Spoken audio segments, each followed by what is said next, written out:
नमस्कार विद्यार्थी मित्रों, आपका इस हिंदी क्लासिका में सहर्ष स्वागत है। जैसा कि हम सब जानते हैं कि लॉकडाउन की वजह से हमारी पढ़ाई ठीक से नहीं हो पा रही है, इसलिए मैं अपनी तरफ से एक कोशिश करना चाहती हूँ। मैं ये कोशिश करना चाहती हूँ कि मैं आप लोगों के लिए पूरा हिंदी सिलेबस 12वीं का ख़त्म कर सकूँ। मैं एक साइंस स्टूडेंट हूँ और मैंने अपनी 11वीं कक्षा में हिंदी में पूरे कॉलेज में टॉप किया था। तो चलिए बिना समय गवाए हम शुरू करते हैं। अगर आपकी कोई सजेशंस है तो प्लीज़ कमेंट बॉक्स में टाइप करें। कबीर के दोहे। जैसा कि हम जानते हैं कि संत कबीरदास जी एक महान कवि हैं। वो अपने उपदेशपरक दोहों के द्वारा हमें संदेश देते हैं। तो अगर हम जानते हैं कि परीक्षा में हमें संदर्भ सहित स्पष्टीकरण लिखना पड़ता है, तो 3 पैराग्राफ होते हैं: संदर्भ, व्याख्या और विशेष। तो जब हमें संदर्भ लिखना है तो हम यहाँ से कुछ रफ आइडिया ले सकते हैं, जैसे कि कबीर के प्रस्तुत दोहों में आत्मा परमात्मा का अंश माना गया है तथा ब्रह्मा के निराकर्तृत्व की अभिव्यक्ति स्पष्ट की है। आपके अन्य दोहों में गुरु की महानता, परोपकार तथा कर्म को श्रेष्ठ मानकर संगति का प्रभाव का चित्र भी प्रस्तुत किया है। अगर आप चाहते हैं कि मैं इसके क्वेश्चन आंसर्स भी आपके साथ डिस्कस करूं in the NCERT and outside NCERT, तो प्लीज़ कमेंट कीजिए। ओके, सो हमारा संदर्भ ये है कि प्रस्तुत दोहा कबीर के दोहे इस कविता से लिया गया है। इस कविता के रचनाकार का नाम संत कबीरदास जी है। कबीरदास जी के इन उपदेशपरक दोहों में आत्मा परमात्मा का संबंध, गुरु की महानता, परोपकार तथा संगति के प्रभाव को महत्व दिया गया है। तो चलिए शुरू करते हैं। पढ़ते हैं पहला दोहा। लाली मेरे लाल की, चित देखूं तित लाल। लाली देखन मैं गई, मैं भी हो गई लाल। तो कबीरदास जी यहाँ पर भगवान को ढूंढने निकले हैं। लाली मेरे लाल की, लाल मतलब ईश्वर, ईश्वर की भक्ति, लाली मतलब भक्ति। ईश्वर को जो है उन्हें ढूंढने कबीरदास जी निकलते हैं, लेकिन उन्हें वह ईश्वर कभी नहीं मिलता बाहर। उन्हें वह ईश्वर हर जगह मिलता है, मतलब उन्हें कण कण में ईश्वर दिखाई देता है। अब यहाँ पर आप सोच रहे होंगे, लाली देखन मैं गई, ये तो पुरुष होकर गई क्यों? क्योंकि ऐसा माना जाता है कि सिर्फ भगवान नारायण जो है वो पुरुष है और बाकी सब हम, इरिस्पेक्टिव ऑफ जेंडर, हम स्त्री हैं। तो लाली मेरे लाल की, जित देखूं तित लाल। लाली देखन मैं गई, मैं भी हो गई लाल। यानी ईश्वर सर्वत्र है, वह कण कण में पाया जाता है।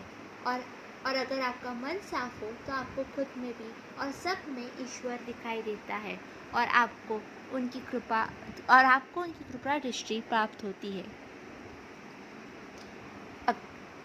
कबीरदास जी यह देखते हैं कि उनमें भी मैं भी हो गई लाल, मतलब उनमें भी ईश्वर बसे हैं। जब भी आप अच्छे कर्म करते हैं तब आप किसी न किसी के लिए ईश्वर जरूर बनते हैं। तो मित्रों, हमेशा अच्छे काम करो। सतगुरु साचा सुरीवा, तोते लोही लुहार। कास्नो दे कंचन किया, ताई लिया तत्सार। अच्छा, तो यह दोहा गुरु के संदर्भ में है। जैसे लोहार लोहे को एक आकार प्रदान करता है, वैसे ही गुरु हमें भी एक अच्छा चरित्र प्रदान करते हैं। लेकिन लोहे को अच्छा आकार प्रदान करने के लिए लोहार को उसे गर्म अग्नि में तपाना पड़ता है, उसे कसाना पड़ता है, उसे मारना पीटना पड़ता है। वैसे ही एक सच्चा गुरु अपने शिष्य को अनेक चुनौतियाँ देता है और उसे हर कसौटी पर खरा उतरने की कोशिश करता है। एक लोहार को अगर लोहे में कुछ 10 पार्टिकल्स या वगैरह मिल गए तो वह उसे निकाल कर बाहर फेंक देता है। वैसे ही एक गुरु अपने शिष्य में छुपे अवगुणत्व को निकाल बाहर फेंकता है और उसकी छवि को एक सुंदर आकार देता है। तीसरा दोहा। साच बराबर तप नहीं, झूठ बराबर ताप। जाके हृदय साच है, ताके हृदय आप।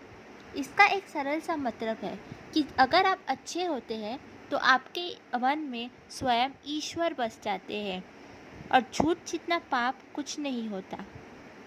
नेक्स्ट, बड़ा भया तो क्या भया, जैसे पेड़ खजूर, पंक्ति को छाया नहीं, फल लागे आदि दूर।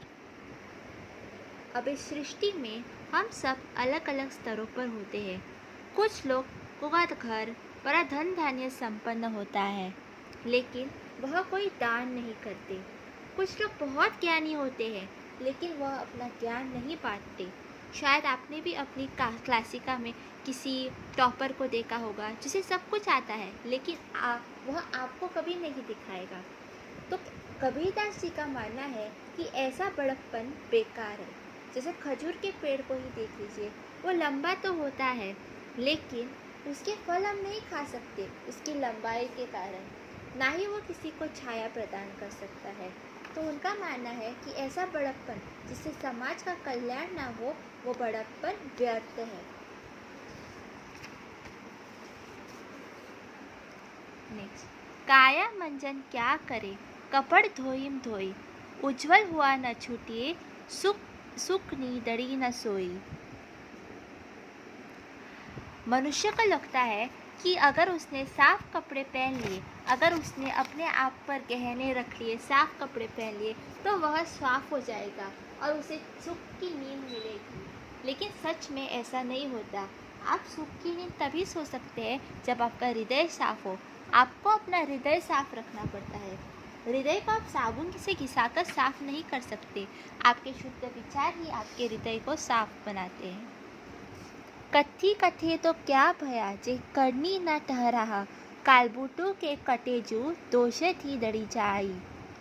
कुछ लोग ऐसे होते हैं जो हमेशा अपनी बड़ी बड़ी बातें करते रहते हैं और दूसरों को उपदेश देते रहते हैं, लेकिन ये लोग अपनी असल ज़िंदगी में कुछ नहीं कर पाते हैं। दरअसल यह उस कागज़, आपने देखा होगा बचपन में एक कार्ड्स का एक ऐसे है पैलेस जैसा बनाते हैं, कागज़ का महल, और हवा आने पर वह धानाशाही हो जाती है। वैसे ही जो लोग सिर्फ बात करते रहते हैं वो बात करते ही रह जाते हैं। आपको बात पर नहीं, आपको कर्म को ज़्यादा महत्व देना चाहिए। झूठे को झूठा मिले, ढूंढो बंदे स्नेह, झूठे को सच्चा मिले, तभी टूटे नेह। अब क्या होता है कि एक झूठे मित्र को एक झूठा मित्र ही भाता है, लेकिन यह समाज के लिए बहुत ही हानिकारक हो सकता है। अगर कोई सच्चा व्यक्ति झूठे व्यक्ति के साथ दोस्ती करता है और उनमें स्नेह हो जाता है, तब यह दुष्टता टूटती है और संसार एक बेहतर जगह बन जाएगी। लास्ट वन, बकरी पत्ती खाती, तिनकी कड़ी खाल, जो नर बकरी खातर है, तिनका क्या हवाल। तो यहाँ पर हमें कबीरदास जी बताना चाहते हैं कि हम पशुओं के साथ कैसा दुर्व्यवहार करते हैं। सिर्फ अपनी भूख मिटाने के लिए हम एक निर्दोष बकरी को खा जाते हैं। उस बेचारी बकरी का क्या दोष होता है, सिर्फ इतना कि उसने घास खाई, लेकिन अपने कर्म का फल सबको भुगतना पड़ता है। जिस तरह से हमने उस बकरी की निर्दयता से हत्या की है, उसी तरह से हमें भी उसका फल अवश्य भुगतना पड़ेगा। तो फिर यहाँ पर विशेष कबीर के जीवन एवं स्वयं साहित्य का अध्ययन कीजिए। तो अगर आपको यहाँ पर से क्वेश्चंस कैसे आएंगे, मोस्टली आपको एक दोहा दिया जाएगा और आपको दिया जाएगा इसको एक्सप्लेन करो, इसका संदर्भ सहित और स्पष्टीकरण लिखो।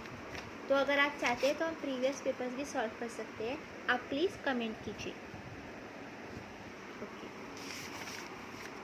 तो अगर आप चाहते हैं बिहारी के दोहे तो प्लीज़ कमेंट कीजिए। थैंक यू, और प्लीज़ लाइक शेयर सब्सक्राइब कीजिए। और आई होप कि मैं आपके कुछ काम आई और मैंने आपके 10 मिनट बर्बाद नहीं किए। वैसे जब मैं खुद ये कविता पढ़ रही थी पहली बार, तब मुझे बहुत कष्ट हुआ था, इधर उधर ढूंढना पड़ा था, इसलिए मैं आप लोगों की मदद करने की कोशिश कर रही हूँ। हमारे जो टीचर थे उन्होंने भी ये ऑनलाइन ही पढ़ाया था, अब समझ तो आया था लेकिन काफ़ी देर हो गई थी।